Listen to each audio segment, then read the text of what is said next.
Hi students, welcome to ABL Physics. 11th Physics Unit 1ல இருக்கக்கூடிய ஒரு important problem தான் நாம இன்னைக்கு பார்க்க போறோம். இந்த problem நமக்கு எதை பேஸ் பண்ணி வருது அப்படின்னா dimensional analysisல இருக்கக்கூடிய third use, அதாவது establish the relations among various physical quantities. இந்த யூஸை பேஸ் பண்ணி தான் நமக்கு எக்ஸாம்பிள் ப்ராப்ளம் 1.15 கேட்டிருக்காங்க. இந்த ப்ராப்ளத்துல நமக்கு என்ன கேட்டிருக்காங்க அப்படின்னு சொன்னா time period t of a simple pendulum தான் நமக்கு கேட்டிருக்காங்க. அப்போ சிம்பிள் பெண்டுலத்தோட டைம் பீரியட் கண்டுபிடிக்கிறதுக்கு நமக்கு என்ன ஃபார்முலா அப்படிங்கறத இங்க நாம பார்க்க போறோம். இந்த டைம் பீரியட் t நமக்கு எதையெல்லாம் டிபெண்ட் பண்ணி இருக்கும் அப்படிங்கறத இங்க கொடுத்திருக்காங்க. அப்ப நமக்கு டைம் பீரியட் அப்படிங்கிறது கேபிட்டல் T டிபெண்ட்ஸ் ஆன் அப்படிங்கிறப்ப நாம ப்ரொபோர்ஷனாலிட்டி சிம்பல் போடலாம். t proportional to ஃபர்ஸ்ட் எதை டிபெண்ட் பண்ணி இருக்கும்னு கொடுத்திருக்காங்க பாருங்க, mass m of the bob. அந்த சிம்பிள் பெண்டுலத்துல நாம தொங்க விட்டுருப்போம் இல்லையா, அந்த பாபோட மாஸை டிபெண்ட் பண்ணி இருக்கும். அந்த மாஸ் தான் நமக்கு ஸ்மால் m. இப்போ நாம t proportional to small m போட்டுட்டோம். அடுத்தது அந்த டைம் பீரியட் எதை டிபெண்ட் பண்ணி இருக்குதுன்றத பார்ப்போம். Length L of the pendulum, அந்த பெண்டுலத்தோட லெங்த்தை டிபெண்ட் பண்ணி இருக்கும் அப்படின்றாங்க. அந்த பாபை வந்து தொங்க விட்டுருப்போம் இல்லையா, ஒரு ஒயர் வச்சு தொங்க விட்டுருப்போம், அந்த ஒயரோட length. So t proportional to m into L கிடைச்சிருச்சு. இப்போ நமக்கு அடுத்தது என்ன கொடுத்துருக்காங்கன்னு பார்ப்போம். Acceleration due to gravity g at the place. அப்போ அந்த பெண்டுலத்தை எங்க தொங்க விட்டுருக்காங்களோ அந்த இடத்துல இருக்கக்கூடிய ஆக்சலரேஷன் டியூ டு கிராவிட்டியையும் அந்த டைம் பீரியட் டிபெண்ட் பண்ணி இருக்கும்னு சொல்ல வராங்க. அப்போ நமக்கு ஃபைனலா ஃபார்முலா எப்படி கிடைச்சிருக்கு பாருங்க, t proportional to m L g. t அப்படிங்கிறது இங்க டைம் பீரியட். டைம் பீரியட் எதையெல்லாம் டிபெண்ட் பண்ணி இருக்கு அப்படின்னு சொல்லி பார்த்தோம்னா mass of the bob, length of the pendulum, acceleration due to gravity. சரி, இப்போ இந்த டைம் பீரியட் அப்படிங்கிறது இந்த 3 குவான்டிட்டிஸையும் நமக்கு டிபெண்ட் பண்ணி இருக்குது அப்படின்னு சொல்லி சொல்றாங்க. இப்போ இந்த டைம் பீரியடோட ஃபார்முலா நம்ம கண்டுபிடிக்கணும் அப்படின்னா இந்த 3 குவான்டிட்டிஸ்க்கும் ஒரு டைமென்ஷன் நாம கொடுக்கணும். அதாவது m, அதாவது இந்த மாஸுக்கு a அப்படிங்கிற டைமென்ஷனும், லெங்த்துக்கு b அப்படிங்கிற டைமென்ஷனும், ஆக்சலரேஷன் டியூ டு கிராவிட்டிக்கு c டைமென்ஷனும் கொடுக்குறோம். இந்த மாதிரி கொடுக்கறதுனால நாம ஃபைனலா இந்த பவர்ஸை கம்பேர் பண்ணி நமக்கு டைம் பீரியடோட ஃபார்முலா கண்டுபிடிக்க ஈஸியா இருக்கும். இப்போ நாம இந்த ப்ரொபோர்ஷனாலிட்டி சிம்பிளை ரிமூவ் பண்ணணும் அப்படின்னு சொன்னா நாம ஈக்குவல் டு போட முடியும். ப்ரொபோர்ஷனாலிட்டி சிம்பிளை ரிமூவ் பண்ணி ஈக்குவல் டு போட்டோம் அப்படின்னா அங்க நாம ஒரு கான்ஸ்டன்டை இன்ட்ரோடியூஸ் பண்ணணும். இங்க நாம இன்ட்ரோடியூஸ் பண்ணக்கூடிய கான்ஸ்டன்ட் தான் k. அப்புறமா மீதி இருக்கக்கூடிய குவான்டிட்டிஸ் எல்லாம் அப்படியே எடுத்து எழுதிடலாம். இங்க k அப்படிங்கிறது கான்ஸ்டன்ட்னு பார்த்தோம் இல்லையா, அந்த கான்ஸ்டன்ட்டுக்கு எந்த ஒரு டைமென்ஷனுமே கிடையாது. ஏன் அப்படின்னா அது ஒரு நம்பர். கேயோட வேல்யூ 2π அப்படின்னு சொல்லி நமக்கு ஏற்கனவே கொடுத்துருக்காங்க. இப்போ நமக்கு ஈக்குவேஷன் 1 and 2 கிடைச்சிருச்சு. இந்த ஈக்குவேஷன் நம்பர் 2ல இருக்கக்கூடிய ஒவ்வொரு குவான்டிட்டிஸ்க்கும் நாம டைமென்ஷனல் ஃபார்முலா அப்ளை பண்ணலாம். டைம் பீரியட் டீயோட டைமென்ஷனல் ஃபார்முலா பார்த்தீங்க அப்படின்னா அதே கேபிட்டல் T தான். ஆனா ஒவ்வொரு குவான்டிட்டிஸ்க்கும் நாம டைமென்ஷனல் ஃபார்முலா எழுதுறப்ப ஸ்கொயர் பிராக்கெட்டுக்கு உள்ள போட்டுக்கணும், அவ்வளவுதான். அடுத்ததா மாஸோட dimensional formula capital M, length Lக்கு கேபிட்டல் L, ஃபைனலா acceleration due to gravity small g. இதுக்கு நாம ஆக்சலரேஷனோட டைமென்ஷனல் ஃபார்முலா தான் எடுத்துக்கணும். So Lt⁻². இப்போ நமக்கு எல்லா குவான்டிட்டிஸோட டைமென்ஷனல் ஃபார்முலாவும் தெரியும். இந்த ஃபார்முலாஸ் எல்லாத்தையும் நாம இப்போ ஈக்குவேஷன் 2ல அப்ளை பண்ணலாம். டைம் பீரியட் டீயோட டைமென்ஷன் இங்க போட்டுட்டோம்.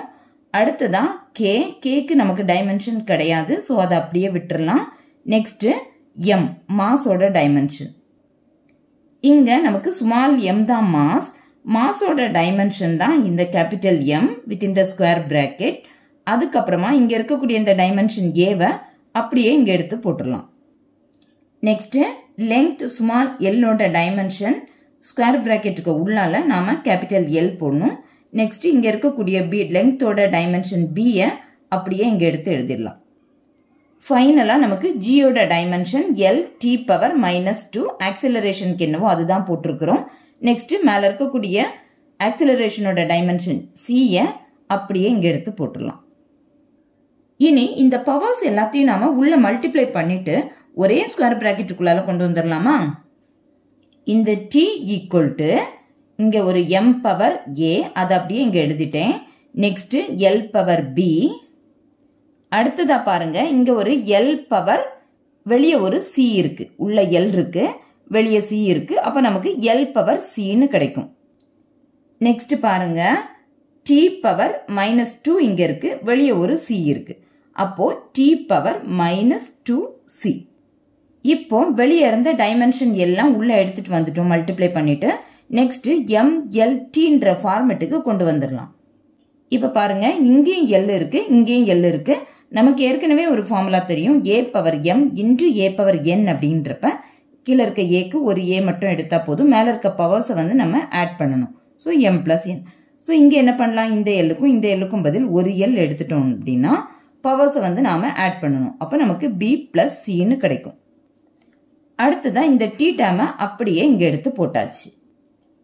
இனி நாம இந்த LHSல இருக்கக்கூடிய MLTயோட பவர்ஸையும் RHSல இருக்கக்கூடிய MLTயோட பவர்ஸையும் நாம கம்பேர் பண்ண போறோம். ஆனா பாருங்க, இந்த LHSல நமக்கு T மட்டும்தான் இருக்கு, Mமும் இல்ல, Lலும் இல்ல. அப்போ இந்த இடத்துல நாம M பவர் 0 L பவர் 0 அப்படின்னு ரெண்டு டேர்ம் வந்து நாம இங்க இன்க்ளூட் பண்ணலாமா? ஏன் அப்படின்னா any value power 0 equal to என்ன வந்துடும், நமக்கு 1 தான் வரும் இல்லையா? ஸோ M பவர் 0 அப்படின்னா 1 தான். அப்போ 1 இன்டு அப்படின்னு வர்றப்ப நமக்கு எந்த சேஞ்சும் வரப்போறது இல்லை. நெக்ஸ்ட் L பவர் 0வோட வேல்யூவும் 1 தான். நெக்ஸ்ட் இங்க என்ன இருக்கு பாருங்க, வெறும் T மட்டும்தான் இருக்குது. அப்ப T மட்டும்தான் இருக்கு அப்படின்னா Tக்கு மேல நம்ம பவர் 1 போட்டுக்கலாமா? ஏன் அப்படின்னா T அப்படின்னாலே நமக்கு T பவர் 1ன்னு தான் அர்த்தம். RHSல இங்க என்ன இருந்துச்சோ அதை அப்படியே இங்க எடுத்து எழுதிட்டேன். இப்ப நமக்கு LHSலயும் MLT இருக்கு, RHSலயும் MLT இருக்கு. ஸோ நாம இந்த RHSல இருக்கக்கூடிய MLTயோட பவர்ஸ் இருக்குது இல்லையா, அதை LHSல இருக்கக்கூடிய MLTயோட பவர்ஸோட கம்பேர் பண்ண போறோம். இந்த RHSல Mக்கு மேல நமக்கு என்ன பவர் இருக்கு பாருங்க, A. அப்போ A ஈக்குவல் டு, அடுத்ததான் இந்த LHSல Mக்கு மேல என்ன பவர் இருக்கு, 0. அதை இங்க எடுத்து எழுதிடலாம். இப்ப நமக்கு A ஈக்குவல் டு 0ன்னு ஒரு ஈக்குவேஷன் கிடைச்சிருச்சு, அதுதான் ஈக்குவேஷன் நம்பர் 3. அடுத்ததான் இந்த RHSல இருக்கக்கூடிய Lக்கு மேல என்ன பவர் இருக்கு பாருங்க, B பிளஸ் C. அப்போ அந்த B plus C equal to, இங்க LHSல அந்த Lக்கு மேல என்ன பவர் இருக்கு பாருங்க, 0. அப்ப அந்த 0 தான் நமக்கு இங்க வரும். இப்ப நமக்கு ஈக்குவேஷன் நம்பர் 4 கிடைச்சிருச்சு. அடுத்ததா RHSல Tக்கு மேல என்ன பவர் இருக்கு அப்படின்னா -2C ஈக்குவல் டு போட்டுக்கோங்க. அதுக்கப்புறமா LHSல அதே Tக்கு மேல நமக்கு என்ன பவர் இருக்கு அப்படின்னா 1. அப்போ -2C ஈக்குவல் டு 1 தான் நமக்கு ஈக்குவேஷன் நம்பர் 5. இப்போ இந்த 3 ஈக்குவேஷன்ஸ்ல இருந்து நாம ABCயோட வேல்யூ கண்டுபிடிக்க போறோம். ஏற்கனவே ஈக்குவேஷன் நம்பர் 3ல நமக்கு டைரக்டாவே Aயோட வேல்யூ 0ன்னு கிடைச்சிருச்சு இல்லையா? சரி, நெக்ஸ்ட் ஈக்குவேஷன் நம்பர் 5 பாருங்க, -2C ஈக்குவல் டு 1ன்னு இருக்குது. அப்போ இந்த ஈக்குவேஷன்ல இருந்து ஈஸியா நாம Cயோட வேல்யூ கண்டுபிடிச்சிடலாமா? -2C equal to 1. அப்போ C கால்குலேட் பண்ணோம் அப்படின்னா இந்த -2 நமக்கு கீழே போயிடும் இல்லையா? அப்புறம் கீழே இருக்க மைனஸை நம்ம மேலே எடுத்துடலாம். ஸோ C ஈக்குவல் டு -1/2ன்னு கிடைச்சிருக்கு. இப்போ நமக்கு Aயும் தெரியும், Cயும் தெரியும். இனி B கால்குலேட் பண்ணலாம்.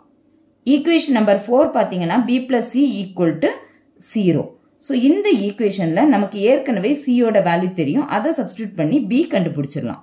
அப்போ B பிளஸ் Cயோட வேல்யூ பாருங்க -1/2, அதை இங்க போட்டுடலாம், ஈக்குவல் டு 0.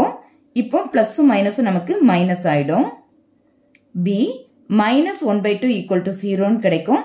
அப்போ Bயோட வேல்யூ பார்த்தீங்கன்னா இந்த -1/2 ஈக்குவல் டுக்கு அந்த சைடு போறப்ப நமக்கு +1/2 மாறிடும். So B equal to 1/2. இனி நாம கண்டுபிடிச்ச இந்த ABCயோட வேல்யூவை எடுத்துட்டு போயிட்டு ஈக்குவேஷன் நம்பர் 2ல சப்ஸ்டியூட் பண்ணலாம். ஈக்குவேஷன் நம்பர் 2 பாருங்க, T equal to K M power A L power B G power C. So இந்த ஈக்குவேஷன்ல இருக்கக்கூடிய A B Cக்கு பதில் நாம கால்குலேட் பண்ண வேல்யூஸை போடலாம். T equal to K into M power A. Aக்கு நாம ஏற்கனவே 0 கண்டுபிடிச்சிருக்கிறோம். ஸோ 0 போட்டுட்டோம். அடுத்ததான் L power B. So L power பியோட வேல்யூ நமக்கு 1/2. Next G power C. So G power சியோட value -1/2. So T equal to K M power 0. M power 0 value 1. ஏன் அப்படின்னா எனி நம்பர் பவர் 0 இல்ல எனி லெட்டர் பவர் 0 எதுவாக இருந்தாலும் நமக்கு value 1 தான். ஸோ இந்த எம் பவர் 0 வந்து நமக்கு 1 ஆயிடும். ஸோ இதை வந்து நம்ம விட்டுறலாம். நெக்ஸ்ட் என்ன இருக்கு? எல் பவர் 1/2 இருக்கா? அதை அப்படியே நான் இங்க எழுதியிருக்கிறேன். அடுத்ததா பாருங்க ஜி பவர் -1/2. அப்போ -1/2ன்னு அர்த்தம் என்ன? 1/g பவர் 1/2 தானே? 1/g பவர் 1/2 தான் நாம மேல எடுத்தோம் அப்படின்னா g பவர் -1/2ன்னு நமக்கு கிடைக்கும்.